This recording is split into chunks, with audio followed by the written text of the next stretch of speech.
we're going to look at the appendicular skeleton. These are your appendages, so basically your limbs. About 126 bones make up our appendicular skeleton. The pectoral, also known as the shoulder girdle, and the pelvic girdles.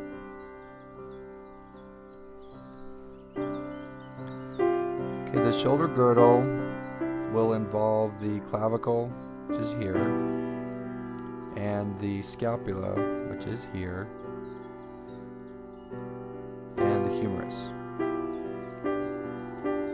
The clavicle helps keep the shoulder in place. It is a bone that is commonly broken, and typically if you have a broken clavicle, especially if there's a displacement where it breaks in half and then overlaps each other, you will get internal rotation or medial rotation of the shoulder.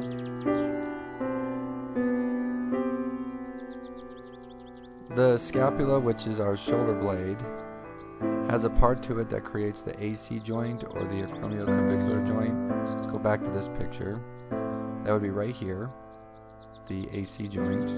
So this part is part of the scapula, the acromion part, and then the clavicle part, they come together to make the AC joint. Coracoid process, which means beak-like, is here. It's the coracoid process. On an anterior view, here's a posterior view. You can see the back side of the coracoid process there.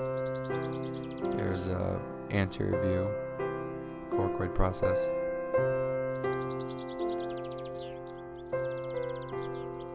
The scapula, this is an interesting statement, is not directly attached to the axial skeleton. So if we go back, so there's a lot of soft tissue between the scapula and the ribs, so it doesn't actually touch the ribs. And it does have a humeral head and just a little bit of a clavicle articulation. So in a way, the scapula is a free-floating, almost like a free-floating bone that sits on the back of your shoulder blade. It does allow the shoulder to go through a tremendous amount of range of motion, so it's very important for that scapula to be able to move in its full range of motions. So, as a result, there's very minimal attachments to the axial skeleton. Just a little bit through the AC joint and a little bit through the humeral head. Most of it is held in place by muscles. Okay, so it doesn't really have a lot of ligaments and that kind of thing that hold it together. I mean, there are some over the AC joint part and in the humeral head part, but the bulk of it, the body, it's held there by muscle. The glenoid cavity, which is the socket part, receives the head of a humerus. Okay, now this statement here, a Bankart lesion and a hatchet deformity, also known as a Hill-Sachs lesion. If the shoulder goes through trauma, then there can be a fracture that can take place either at the glenoid cavity, which would be a Bankart lesion, or a hatchet deformity, also known as a Hill-Sachs lesion, that happens on the humeral head. So the humerus bangs itself against the glenoid cavity, which is the scapular part, and one of two bones is going to break. Either the humeral head part or the scapular part in the glenoid cavity area, or both. So if it's a Bankart lesion, that is glenoid cavity on the scapula. If it's a hatchet deformity or Hill-Sachs, then that's on the humerus. Okay, here's our humerus, or the arm bone. From the elbow down, that's your forearm. So this part creates the arm. We do have the trochlea, which is this part, the capitulum, which is over here, and the capitulum receives the radial head, the trochlea receives the ulna. Coronoid fossa, and the olecranon fossa. Okay, the coronoid fossa is on the anterior side, so this is an anterior view here. And this is a posterior view.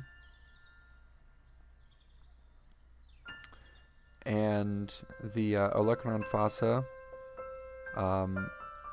posterior part of the distal humerus, coronoid fossa on the anterior part of the distal humerus. Over here you're seeing the interosseous membrane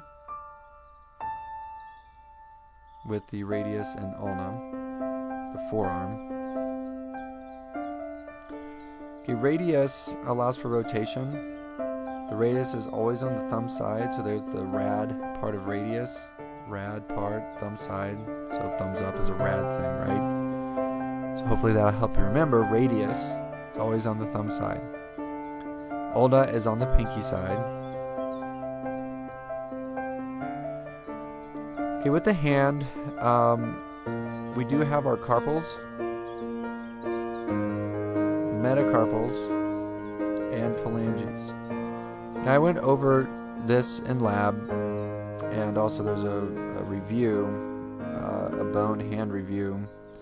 So if you want more detail, go back and listen to those lectures. But for right now, know we have 8 carpal bones. This area is carpals, metacarpals, phalanges. The thumb side, the thumb is considered digit number 1. And then digit 2, digit 3, digit 4, digit 5. So pinky would be digit 5.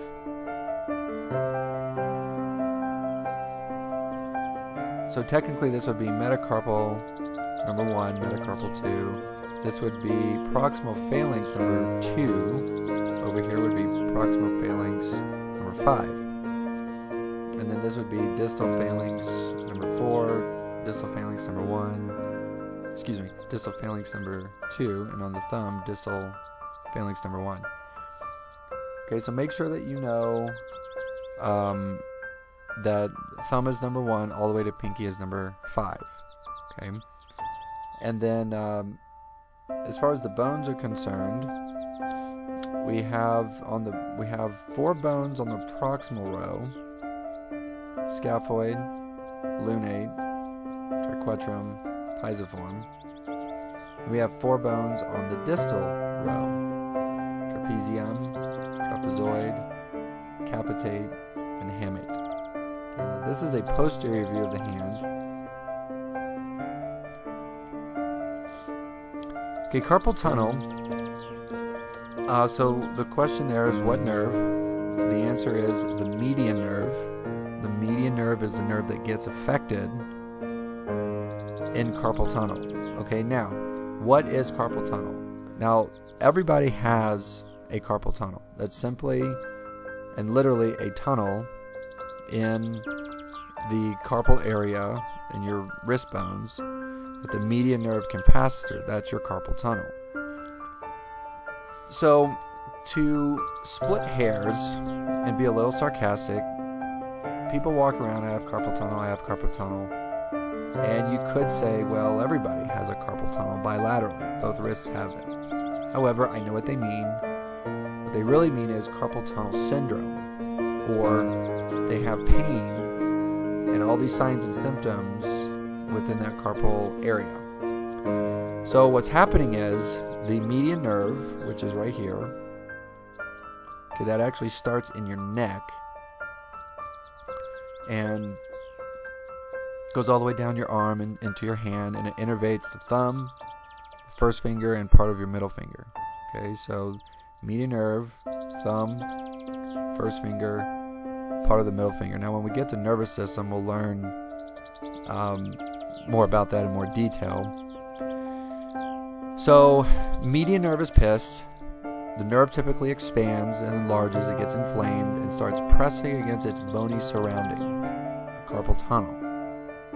And this creates a distinct pain or radiating pain or anything like that, numbness and tingling, pins and needles into those, typically these 3 fingers, the thumb, the first finger, and the middle finger. And they'll feel it in the palm and the wrist as well. And the more motion that you do, the more it hurts. So like typing, these days, texting and video games and so forth, it hurts the wrist,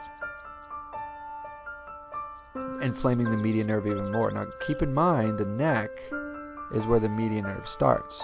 So you have forward head posture to deal with, slouching, probably degeneration, tight muscles, all the stuff we've talked about back in our bony lecture of the neck, which also can infringe upon median nerve. So a pissed off median nerve can actually start in the neck, and then it comes out of the neck, goes to the shoulder, goes down the arm, all the way to the hand. So anywhere in that kinetic chain, you can have an infringed median nerve, creating carpal tunnel.